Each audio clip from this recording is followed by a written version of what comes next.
Well, I'm super excited today to be here with Skylar Gwynn. Skylar, you are somebody who's doing something, and I cannot tell you how much I appreciate it. We're going to talk first about the ride that you're doing, and will you just tell people who aren't familiar with what you're planning, what your ride is all about? Okay. Well, it started with a thought. What can I do? And since I love motorcycles and I'm a very gender nonconforming woman and have been all my life, um, I felt like people on the streets do not see what is happening to us. Um, and if they did, they would be appalled.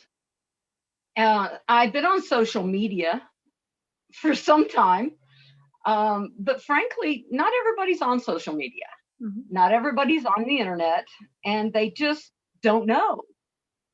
And so the ride is my way of being visible. The intent is to start at one coast of America and visit major cities all across the country, holding rallies, having poster campaigns, sticker campaigns, whatever we can come up with, frankly. Um, Anything to just get the message out. The ride is my act of love to the world. Aw, and to The women, the and ride to women, it it sounds like. the ride is my way of basically saying I love you to women and children. Wow. I So for love you those who enough. just kind of give a pitch, like I'm thinking if somebody's watching this and they're not quite sure even what we're talking about, maybe they just stumbled upon this and they're like, well, what is going on? How would you explain it to people? Oh goodness. Frankly, to put it in plain English, people are saying that men can turn themselves into women just by saying that they are women. And no. No. we Women are females that are, we're born female and we happen to survive long enough to be called women. Um, and men are not women. And frankly, it amazes me that anyone would have to say that. Yeah, it seems bizarre. It seems almost surreal that we're here talking about the fact that men, all they have to do is claim to feel like a woman and they are given access to women's spaces. um, yeah, it's baffling, frankly. Um, and you know, women women have to be able to say no to men, frankly, whether they consider themselves women, whether they look pretty in a dress, you know? And frankly, nobody will care if someone decides to change their body if they would stop trying to invade everything that women have. Women will stop caring if you stop invading our spaces in sports, people. We won't Yeah, bug you. yeah. We don't care. I We keep don't care what thinking, people do. yeah, if they want to, if a man wants to wear a woman's swimsuit when he competes in the Olympics, more power to him as long as he competes against other men.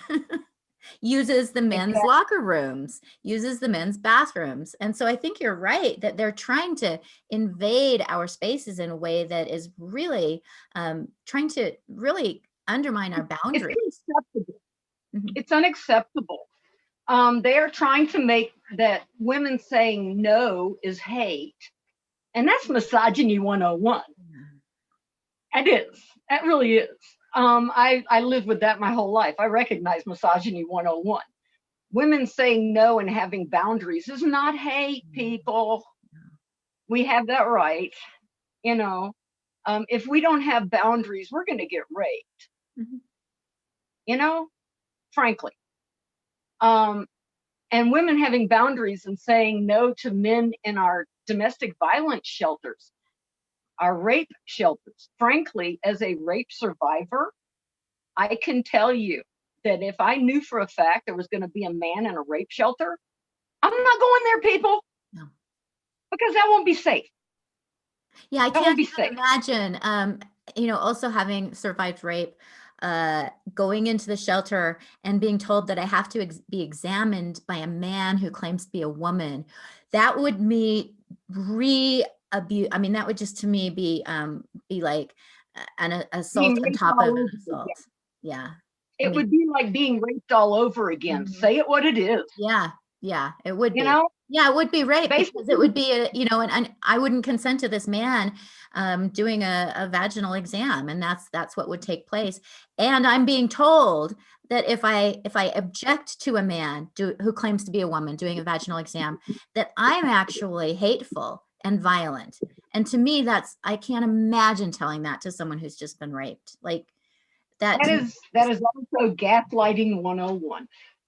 yeah. You know, and someone has to speak up, and that's frankly the only reason you see me on here today, because I am old enough and I am disabled. I don't have a job that they can steal. Mhm. I, they can't really threaten to rape and kill me because I'm too old to flipping care. I, once you get to where I am in life, you've gone through enough to where all the threats in the world aren't going to hit you. So it makes it where I am able to speak up. And that's really the only reason I'm doing it, because other women can't, you know.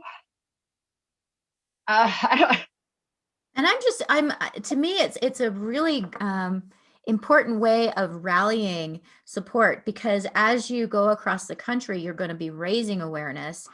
People are going to come out and be like, what is she doing? What is she talking about? What is this really happening? And I think that that's a big issue, is that most people do not have a clue what's happening. And so being able to raise awareness is really important. and the other big point of this ride, and this is huge, um, is that gender nonconforming youth need to see that there are people that can accept who we are, accept the body that we were born in. Frankly, we only get one body, people.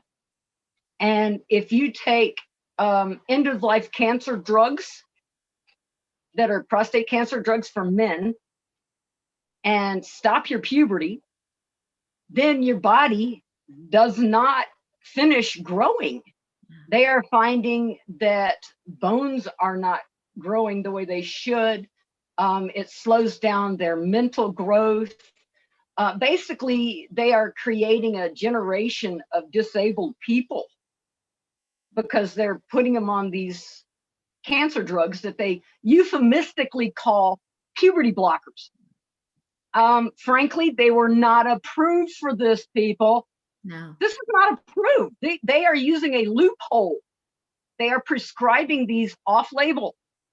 They actually were prescribing these kind of puberty blockers, as you say, quote unquote, puberty blockers, to chemically castrate sex offenders.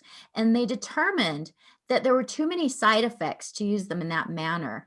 And they're now using them on children. This is an experiment by Big Pharma and some really horrible doctors. It's an experiment on our children. And it is heinous. And frankly, it is such medical malpractice on epic scale that it's going to come crashing down. It has to. It has to. Most of the children, I think they said 99% of the kids that go on puberty blockers go on to wrong sex hormones. Yep. The minute they have done that, they're sterilized, people. So basically, we are sterilizing a gender nonconforming generation.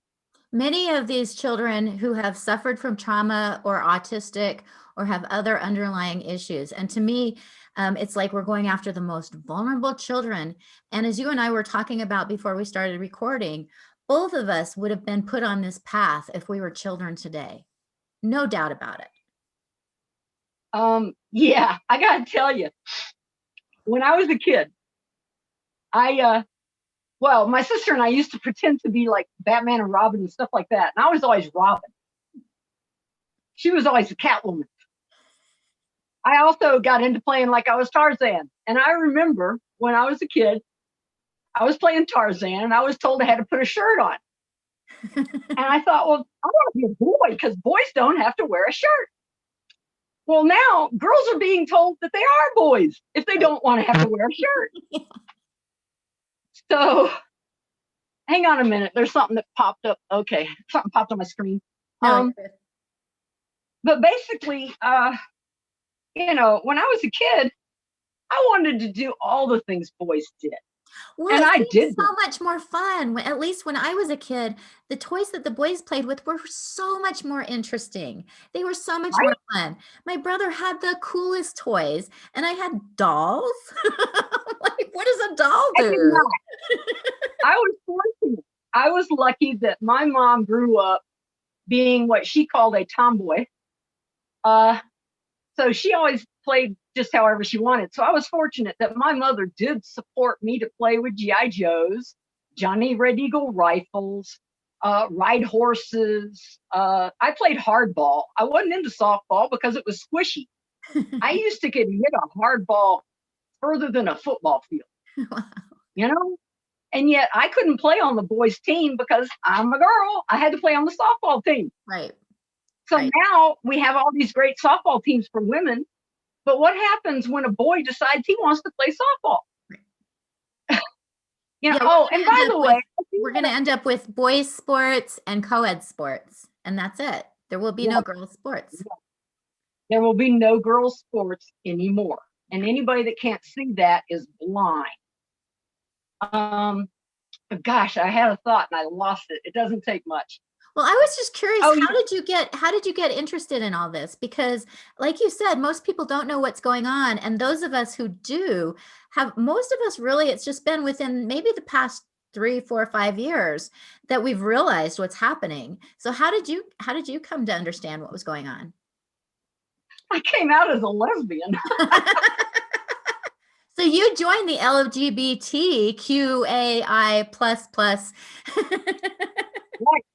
Very briefly, because see, I was in an abusive relationship for over 7 years. Wow. And so I recognize abuse when I see it. And the LGBTQIA, whatever, has a very abusive relationship with lesbians. Yes. And I recognized that immediately. And so I immediately walked away. Hmm. I don't allow abusive people in my life. And I'm not going to start with them. Frankly, Well, and the it's people so that were sad that you go to them for support, and instead of getting support, you end up getting bullied. right. Instead of getting support, I get told that as a dyke on a bike, I don't belong in dykes on bikes Because you're a woman, or because you don't accept that men can be women? because I don't accept that men can be lesbians. You mean Yeah, you ascribe to the literal definition of lesbian? yeah, no here. I actually am a real one, the guy, one of the ones that doesn't want men. Oh, I do want to mention that any woman that is in sports and Megan Rapinoe and Billie Jean King, I'm looking at you. Yeah. How dare you support men in women's sports? If men were in women's soccer and if men were in women's tennis back in the day, Yep. you would be Nobody. irrelevant. Mhm. You would be irrelevant. So you have signed on for men and women's sports. Any woman that does that is a traitor to women's sports. And a traitor Period. to children, and a traitor to girls, because they're giving this idea that it's possible for people to change their sex simply by deciding that they're going to. And for children, this especially for girls, this is huge. If these girls are told they can't say no to boys in their bathrooms, they can't say no to boys competing against them, they can't say no to boys in their locker rooms, what is that going to do to these poor girls? I mean, it's hard enough being a girl without like completely breaking down her consent and her boundaries and her opportunities. I saw something where there was a school dance. This has been months, I don't know. But there was a school dance, and girls were actually told that they couldn't say no to dancing with someone.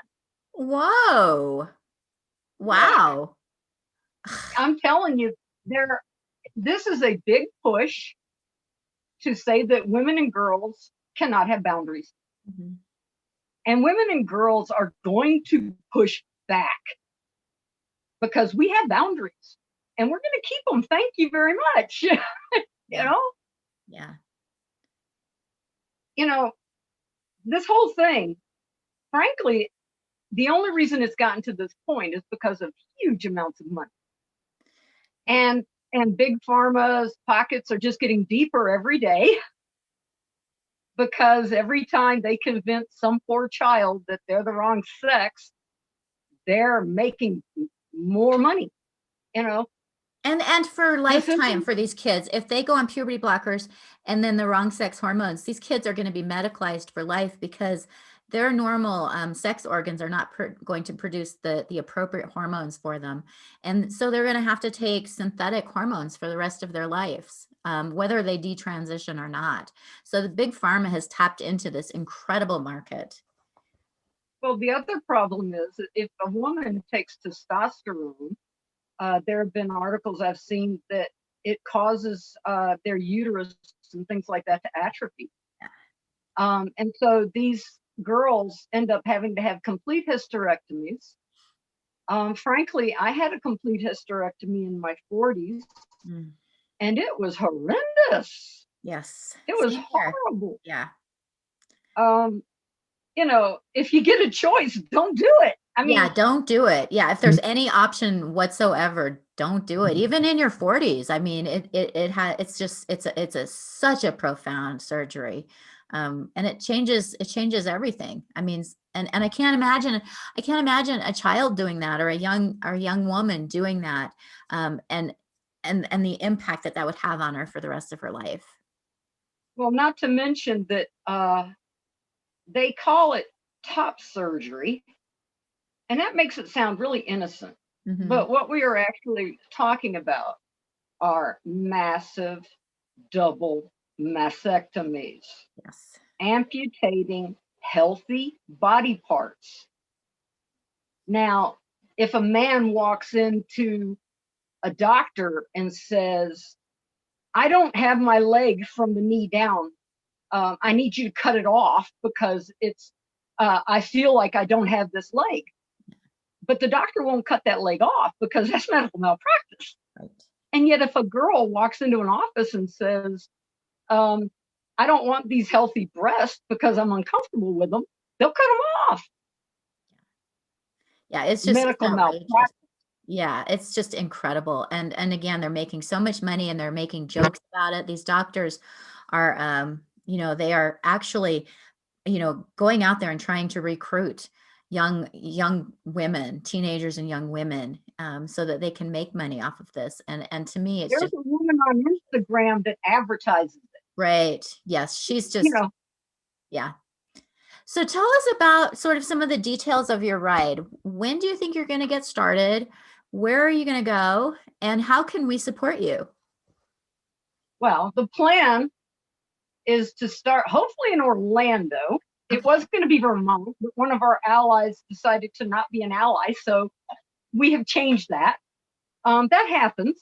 Yeah. Um, so we plan to start in Orlando, head up through Atlanta, go just head up to the north, hit DC, cut across. Um, I will be posting up a new itinerary. The best way to support us is to go to our website. Let's see, how is that? The Ride a Woman's Rebellion.weebly.com.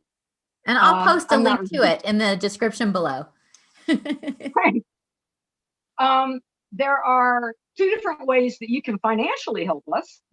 One is buy our merchandise and wear it proudly. And the other is GoFundMe that we started up. Now, frankly, the GoFundMe and all of the money that we make is simply going for gas and materials to be able to do the stickers and the flyers and the thing. All of I plan to be couch surf because I don't want to use the money that people send me to pay for a hotel room. I will sleep on people's couches and use that money for things that are more important than where I sleep, you know? So all the money you send will be spent directly on getting visible, getting the message out. And that is the best way to financially support us. Now, we need a lot of help, frankly. Yeah, this is a big undertaking. It is. And I am simply a woman that decided somebody needed to do something. And so we have people that are helping organize. We have people that are helping with the website. We need more people to help with these things. We need more graphics people. I've talked to Bertie Rose about making a shirt for us. Oh, that would be awesome. I'm hoping. And also posters and things like that. I have to get back in touch there because that would be great. I own her shirt with Magdalene Burns on it that says, "I would rather be rude than a blanking liar." I don't want you to have to cut it. But basically, yeah, I love that shirt. Yeah, but the best, we need people to come to our Facebook public planning page. Men and women both can be on that page. Now, we do have a private planning page that is simply for women. Only females are on there. So if you get on one of our planning pages and you're a guy, know that you're not on the private one. Don't be worried about it. The public one is open to allies and women both. And we need all the help we can get. We need help organizing rallies. When you see the itinerary hit the web, look and see what cities we're hitting. If we're coming to your city and you would like to help us, direct message me, people. Awesome. My messages are open. Go ahead, message me. Yeah. And we will tie you in to helping us organize our rallies. And yes, for any questions, we will be going by COVID guidelines. Okay. One of our organizers is going to be keeping track of all the various guidelines in the states that we are going through. And we plan to adhere to all COVID guidelines. If for any reason, before the ride actually takes off, the government shuts down our travel and things like that, we will postpone the ride. We will not cancel it.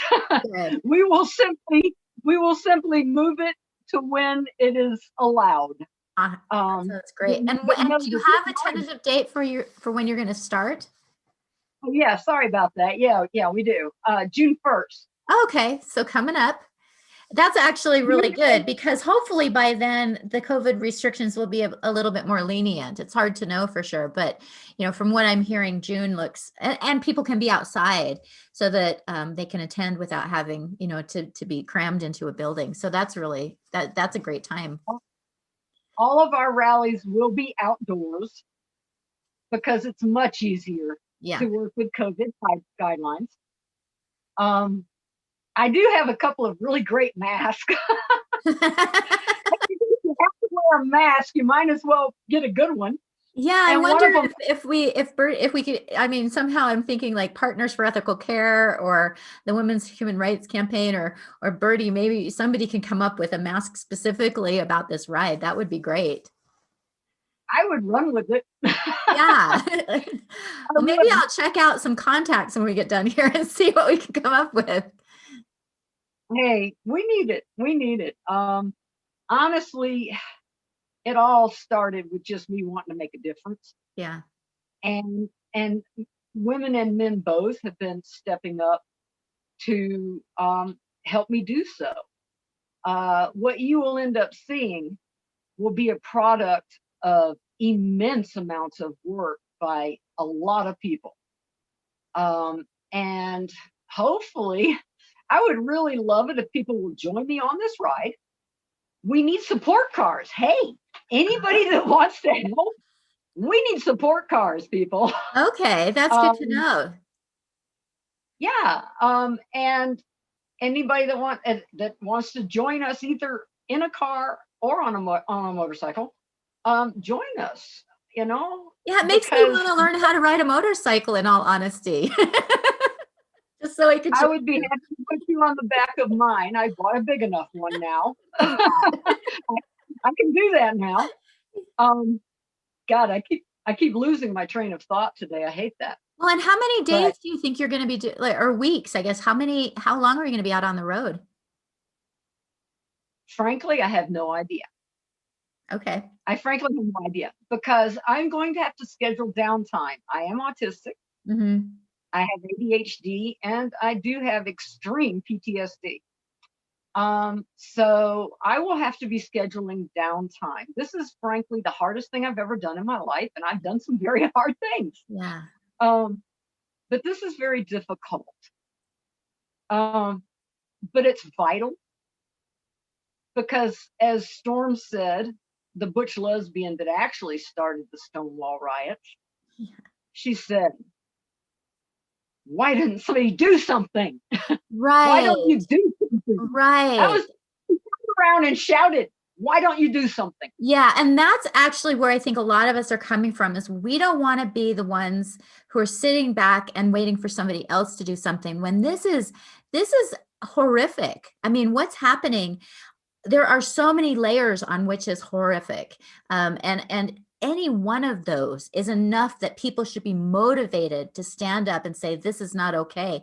But when you pile everything together, it's astonishing to me that people aren't just completely outraged. What I don't understand is when a man gets on a lesbian dating site Yeah, that's and just, then tells lesbians that they are punching down on him for saying no. this is Um, again about consent. It's about undermining consent, undermining boundaries. Like you said, it's almost like if women don't just do exactly what these autogynephiles say that we should do, somehow we're hateful. Somehow they get to bully women, and because they claim to be women, um, people aren't pushing back against it. Because, and that's the other thing, that crime statistics, I see this when a man who claims to be a woman commits a crime, now they're saying it's a woman who does it. And I've even heard of a case where a woman was raped, and in the courthouse she had to refer to this man as a woman and talk about her penis that penetrated and raped her against her will. And again, that's just gaslighting to the extreme. It's somehow teaching, I mean, the message going out there to our young women and girls is that you have to do what these men say you're going to do, or else you're violent and hateful. What a just outrageous thing. is it any wonder that women and girls are attempting to run from their sex in droves when they Right. are told that women and girls do not matter? No. Yeah, I mean, it's not surprising to me at all, that girls, I mean, it's smart in a way. It's a way to go to safety. I mean, they're recognizing that as a woman, they are not safe, their boundaries are not being respected, that they are vulnerable, and they are making a choice to do something to basically keep themselves safe. I think a But lot they're of it's trying to on the run from their subconscious. oppression. Hmm. And unfortunately, women cannot run from our oppression, people. I mean, even if we change our bodies and look like men, I Yeah. mean, frankly, everything that I wear is sold in the men's section. Now, when I put it on my body, it becomes women's clothing Right. because I'm a woman. But I walk around looking like this, and, you know, it doesn't get rid of my oppression to look like a man. Um, and I get sirred. It's so funny. I go through the airport and people will go behind me and they'll be like, "Excuse me, sir." And, it doesn't bother me because I know who I am. Yeah, that actually happened to me when I shaved my head. I got third. And in a way, it was very liberating because for the first time in my life, I knew that people weren't viewing me as, a woman, a sex object. something to be objectified, something to be judged based on whether I had big boobs or little boobs, how my butt looked, whether or not I was skinny or not, whether or not I was pretty or not. All of a sudden, I mean, it was very freeing. And so I really do understand the allure of these young women who are wanting to run away from being women. What I've seen as a problem is that I've seen a lot of women run from their oppression and become the oppressor. Oh, interesting. I Yeah. was amazed by it, frankly. It seems like some of these people, some, feel like oppressing women, it makes them more manly. Yes. And And in a weird kind of way, in this particular society, it does. I mean, that's part of the stereotype of being a man is, and isn't that so depressing? yeah. Frankly, isn't that depressing? Yeah, that is depressing. No kidding. Yeah, it is. It's just, and so I think, yeah, on so many levels. And again, it's just, I am so appreciative that you are willing to put yourself out there. And I was thinking about, you know, this would be a difficult task for anybody to take on, even somebody who's young and healthy and physically fit and doesn't have, you know, autism and ADHD. I mean, this is a big undertaking. But the fact that so many people are coming together to support you is to me really heartening. It means people are starting to understand what's going on. And the fact that you feel this is so important is a wake-up call to everybody. This is how important it is that you know, you could just be, you know, sitting at home with your dog and looking at the sunrise and sunset and enjoying your life, but instead you're like gonna go put it out there because this is so important. Frankly, I uh, I have screws in both my knee and my foot from a car accident in 2019. I still walk with a cane. Yeah. I have a damaged nerve in my back. I've had more surgeries than I can count. And yeah, I'm going to get on a motorcycle and I'm going to ride it across this country. I actually spent half of the money from the accident settlement. Yay. Um, I remember when the car exploded around me, all I could think was, why me? Okay. I had just finally gotten healthy from the last surgery I had had. And I was starting to lift weights, you know, and I'm starting to get healthy and I'm feeling good. Boom, my car exploded. A woman pulled out in front of me. I was going 55 miles an hour and I T-boned her going 55 miles an hour and got life And you're flighted to here, an and you're ambulance. here. You're still I here. know, Woo-hoo. I'm still alive and I can walk because of an amazing surgeon in Chattanooga. Um, but the thing is, I am still here. Um, and I feel like my life makes me uniquely qualified to speak to these issues because I'm a gender nonconforming woman that has always been this way. Even when I was stuck in compulsory heterosexuality, I was like, this is me, this is what you get. Um, but I am also autistic and I understand what's happening to our autistic youth that are gender nonconforming. I'm a lesbian, so I understand the horrible, horrible corrective rape culture that is being forced upon lesbians within their own community. And the young lesbians can't say anything about it, so I will. I will. I had never heard of it in that terms, but when you say corrective rape, it really like I got this visceral response because that's really what it is. We've got men who are saying you have to accept a penis or you're hateful, and we've got doctors who are damaging these lesbians' bodies because for some reason it's better to convert a young lesbian to being a man than to accept her as a lesbian. In many countries, it's you know it's safer to be a heterosexual of the opposite sex than to be a homosexual. Wow. They actually make them trans, if I'm not mistaken. Yeah, I I believe can't in remember the. Iran, you either die or you transition. And so that's where we are in the US now. I mean, If that doesn't point out that transitioning our youth is homophobic in the extreme, I don't know what is. yeah. Frankly, I would say that the current LGBT movement is the most homophobic movement I have ever seen.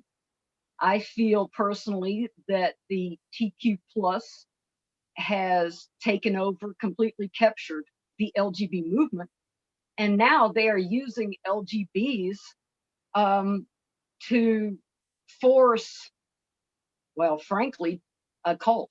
Yeah. They're accusing you of having genital preference. Well, I look, I'll be interested to see how the heterosexuals respond when they say they have a genital preference, because I can't see all of the heterosexuals on this planet putting up with it. So far, they've just been pushing it on lesbians and gays in their own community because, well, frankly, because they can get away with it. Mm-hmm. But when they, I noticed something. There was a show where a bunch of men, it was a dating type of a reality show, a bunch of men and a trans-identified male. And at the end, the men didn't know it was a male. And at the end, they found out and they sued. And these men won that lawsuit. Really? Because Now, deception isn't okay. the question I have is, if the men can win a lawsuit like that because this guy pretended to be a woman and tricked them, Yeah. then why can't women win our lawsuits that say we don't want men in our sports? Right. Yeah. We don't Come want you in on. our spaces. And how is it that that's somehow hateful? And how is it that they get to dictate to us? I mean, one of the things that I keep hearing is that these poor men who believe they're women are afraid to go into bathrooms with men. And I'm like, well, guess what? I have a message for those men. I talk to a lot of men because they're my allies and they're my friends. And they have a message for you. To all the men out there that don't feel safe in the men's room, we'll watch after you. Yeah. Stay in the men's room. Yeah. Stay out of the women's room. Stay out of our daughter's bathroom. Stay out of our wives' bathroom. Stay out of our mother's bathroom. These are what men are telling you. You are safe in the men's room. Mm-hmm. So we know that to be a lie. Let's call it what it is. That's a lie. That is gaslighting 101. And women have been saying, well, we're not shields for men, etc. Basically, I'm going to make it more simple than that. Women are telling you no, mm-hmm. and that is not an opening for negotiation. We are not going to negotiate when, where, why, and how we say no to you. We're just going to tell you no. Yeah, we shouldn't even have to explain ourselves. No, we don't want you in there. No. And even if there is one woman who says, yeah, it's okay with me, it's not okay with all of us. And right. Therefore, that one woman doesn't have the right to invite a man into our spaces. I saw a meme that says, let's see, how did that go? Privilege is when you think something's not a problem because it's not a problem for you. Yep.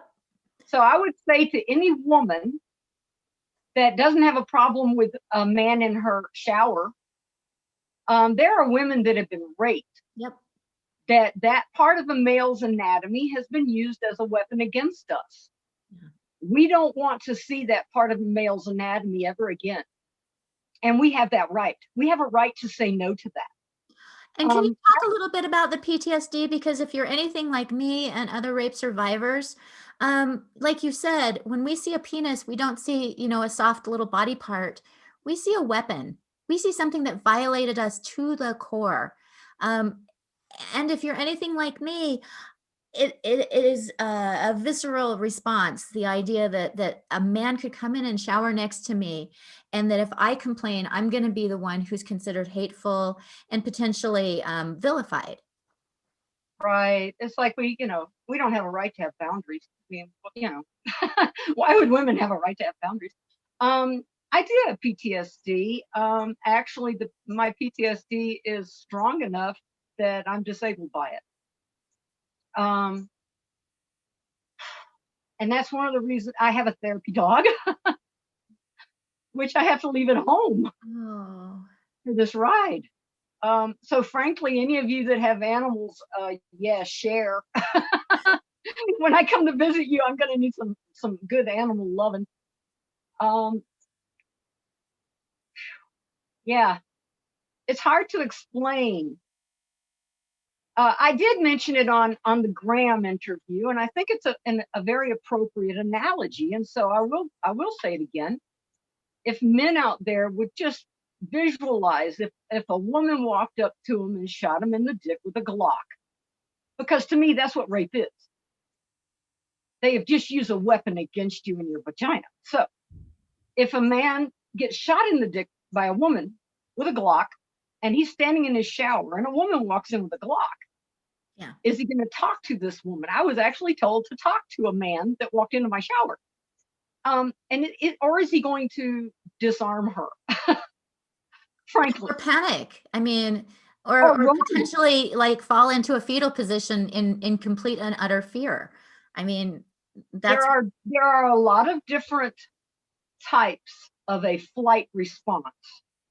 One type of flight response is where the mind simply freezes. The mind flees. Mhm. And when it does, the body freezes. And that leaves these people open to have anything done to them because they're not able to function. Mhm. Um, I got to, well, at one point when I walked even through a grocery store, just walking through a store, I would have panic attacks. Frankly, my panic attacks are tears. Um, I don't know if it's part of being an autistic or what, but as a child, I was always told I was too sensitive. You're too sensitive. All just repeated. I have found that my sensitivity is actually my greatest strength, frankly, because it's the strength that gives me to do this.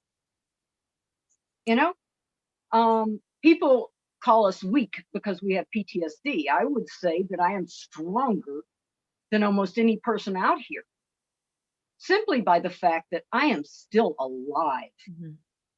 Okay, women that live with the result of rape, and frankly,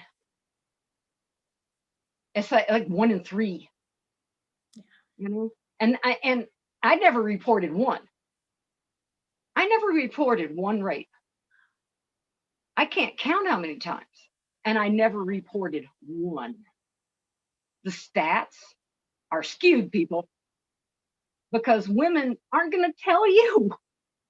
Because if women mention it and if we report it, we get raped again in court. Mhm. I actually Because went to the rape crisis center at my college after having been assaulted, and I was covered with bruises, and I was told it was probably because I bruise easily.